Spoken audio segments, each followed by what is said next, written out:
Greetings. How are you? Okay.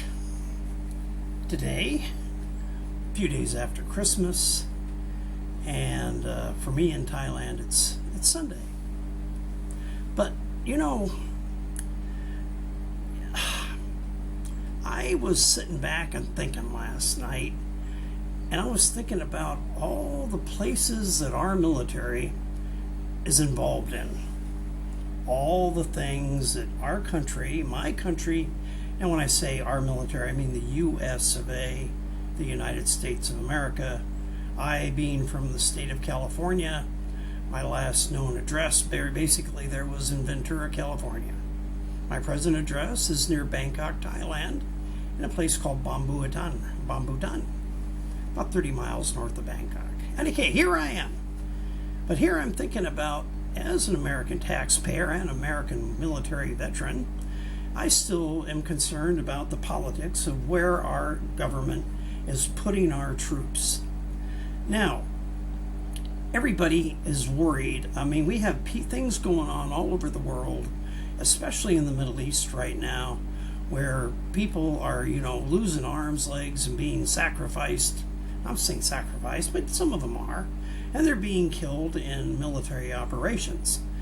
They're building pipelines in the Middle East, and they're putting up little itty-bitty bases all the way around there to defend the pipeline that I believe is coming into Israel, or out of Israel. I don't know. But, the trouble is there's a lot of bases there, and some of them are surrounding places like Iran. And, all of a sudden, there is still the problem of Iraq. Who is actually running Iraq? Okay. Then we have Afghanistan and the Taliban, and we have other things that are getting all over the place. And then we have Syria now. You see, I'm not getting at who's at fault, but I want to say something to the American public. I am 64 years old, I believe. Happened in October 1952 on the 30th of October, somewhere around there. So how old am I? It doesn't really matter. But let me tell you what happened. I've got a little list here that I kind of put together. And we are technically already have been at war for many years. We've been at war longer than I've actually practically been alive. Let's start with Korea. Okay, the Korean War, basically the North Koreans invaded the South Koreans in 1950. Okay, that happened primarily on, I'm looking at here, that's June 25th, 1950. They invaded. Okay, now they not only invaded, then all of a sudden the new UN gets involved and decides that they're going to send people down there to get rid of that, domino effect of communism. Now, that war technically went into armistice, which means we are still technically at war in the U.S.A. against North Korea. And that armistice took place basically, let me see what we got here. 1953. Now, you have to remember we sent 5,720,000 American troops, and 33,741 died there. Now, on October the 26th, the Chinese troops, which went in to back the North Koreans, they pulled out when the armistice was signed. Okay, this is an armistice. It's a ceasefire. We're still at war with North Korea. Now think about it. I was born in 52, and the war has been going on before I was born, and the war technically does exist. I'm at my age, in my 60s, there were people that were being raised as children to hate me and to hate you and to hate generation after generation. You see things about North Korea and they say, great one, great leader. I promise to kill Americans. We are like the main course on their platter of destruction. It's still a big thing to kill an American if you're in North Korea. You are the animal that they want to kill. Now, I'm not saying that any war is just. World War II happened because our forefathers, the generations ahead of me, had to do it, they felt, to maintain, life the way we knew it, and where everybody would have a say at some sort of government system that wouldn't be total totalitarianism. We had three groups of people were trying to turn themselves into monarchs, Caesars, tyrants, whatever you want to describe them. Okay, and we had them in the wings in the Cold War afterwards. Okay, look, I can't find too many wars that I agree with, but we have to give credit to the guys in North that fought for our country and the rest of the world in the Korean War. This is a war that gets very little information because it was after World War II, and things like that just weren't popular, just like Vietnam. But this is the pre-Vietnam era. These guys, 33,000 of them plus, gave their lives there, all to just have a ceasefire. Basically, okay, we'll take a break. And we have the 38th parallel, which is still being defended on both sides against the advent of somebody's going to start a war. During the time, these North Koreans have been digging tunnels under that to where they could bring tanks and troops. They keep finding all this crap. They got the most unbelievable minefield and things dividing it so their own people can't get out. And they have their families in certain camp cities where if the guy takes off, let's say he's a troop or a diplomat or leaves the country, he's a businessman, they pretty well tell him that they're going to kill off their whole family. So their whole families are being held at, basically, like the big mob, they're being held for ransom. Okay, that is really an unbelievable way to run a people. So think about it. If these guys had been allowed to take over South Korea, what would South Korea actually be like now? Just think. There's a whole bunch of South Koreans up there that actually owe those people, those men and women that sacrificed their lives, which didn't want to be there to begin with. They just went and did their duty. And you know something? They saved millions of people from having to live a life of total tyranny. So I'd like you to take a minute. If you notice here, I've kind of changed my chapeau for this purpose of this talk, because it's in regards of war. War, which is a thing that we don't really want to talk about, but we know that it happens. Now, my question is I find justification for what happened in the Korean War. Back then it was also called a police action like Vietnam. Because World War II and World War I were the wars that were to end all wars in the world. Especially after they dropped the big ones, 1 and 2, on Hiroshima and Nagasaki.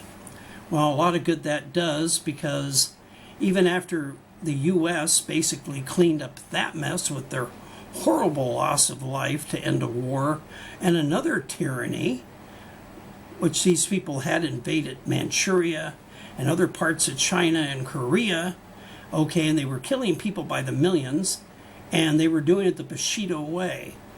Very nasty generation of that going on. It went on for over 20 to 30 years. So by the time they bombed Pearl Harbor, they had already had over 10 years practice. They invaded this country I'm in right now. They invaded it, and they didn't have any qualms about doing it. Okay, but here's the deal. We are sitting back at a time where we're getting ready for re-elections. We need to know what our government is actually, the people, elected and non-elected, and those that want to be elected, those that are trying to take action to take over who we are. I want to know what they plan to do when they get the reins of power. I want to know if there's going to be more action going on in the Middle East, because I've already heard that there are some people saying we should go in there and kick their asses. Okay, they don't mind saying that because they're not going to be there. they're going to send your grandchildren and your children, and they're going to send your husbands and your wives, your lovers, whatever, and they're going to be the ones that are going to be sacrificed. But are they going to do it for the purpose of democracy, justice, freedom that they might have, or is it for colonization and for just a bidding of territory? I pray to God we are not the new version of the Roman Empire, because the Brits tried that and it failed. The mighty British Empire is dead. They lost it. They gave it away. Well, they didn't give it away. They lost it. No offense meant to my British friends, but let's face it, that's what happened. You guys screwed over the world for over 100 years, and we're in power and longer. And, you handed off the baton to us, and we're walking with it. Or we're stumbling, we're dragging. And you know something? The United States of America, I pray, is not going to be a police state empire in the end, because it's the only way they're going to get our people involved in a war. And let's think about it. Is this going to become more and more George Orwell? George Orwell wrote a book, and he said it wasn't an instruction manual. Also, there's also a comedy called Idiocy. Okay, it's a comedy, whatever. But you know something? That's turning into a manual. They're dumbing down many people. Okay, look. Subject is war. Where are we? Are we a people that when I'm thinking elections. We need to know what's going to happen after people get elected in the next year. Okay. Basically, I wasn't an officer. I was an enlisted man. I was a sergeant, not a very high one. So I guess you could say I'm kind of like this guy. I'm just an old stormtrooper. And unfortunately, at least those guys, they had it rough because they blew up. Well, so far they've blown up 2 Death Stars, and they also blew up something even bigger than a Death Star, like 10 times, 30 times bigger. So it doesn't pay to be one of these guys. No, it pays to be on Wall Street and making money. It pays to be a senator. Oh, think about that. It pays to be a senator, a congressman. It pays to be a governor. It pays to be somebody like a president, whatever, because they never have their kids and their family sent to war to die. It's guys like you and me, and women like you and me, guys and women, whatever, even dogs. Think about it, even dogs, canines, they all give their lives for what reason? We need to question why our lives are being used the way they're being used. Is it for profit, or is it for a reason that's going to stop something like North Korea going into the South and becoming... Could you imagine that country, what it would have been like if the North had actually been allowed to do it? We still have a ceasefire and okay, subject. Time to change it. Time to close it. But do me a favor. While you're watching this, think about it. How the hell are they going to spend my lives and my family's lives and our money and our economy after the next election? Who's going to be put in the driver's seat? You know that all that basically generates, and we all know it, through lobbyists and Wall Street. And what is wrong with us having a third political party? We need one. These 2 political parties we have running our government, they're both got the same agendas. They're just going to trade off favors for what they want to have. They still use us as the pawns. Okay, lecture over. And if you don't like it, come on, let me know about it. Tell me if you think I'm a son of a bitch for talking like the way I've been talking. Am I really that far off base? Remember just one thing. We're still at war, and we've been at war since I was a kid in the Cold War. And all the time I've been alive, we've been at war in Korea. And I have 5,000 counterparts just like me wanting to kill me. Just because I'm an American. From the U.S.A. Okay? And they want to kill you too if you're an American from the U.S.A. They want to. They've been swearing to do it since I've been alive. Over 60 years they've been doing it. How do you like to have somebody hate you and you did nothing to deserve it. It was your forefathers that, unfortunately, they did the right thing, I think. But there you go. Yeah, sometimes you gotta do what? Kill the pig to get the bacon? It's better than the pig killing you, because that does happen also. Anyway, keep your sunny side up. And this is Carl, the Guy Rocks. Over and out.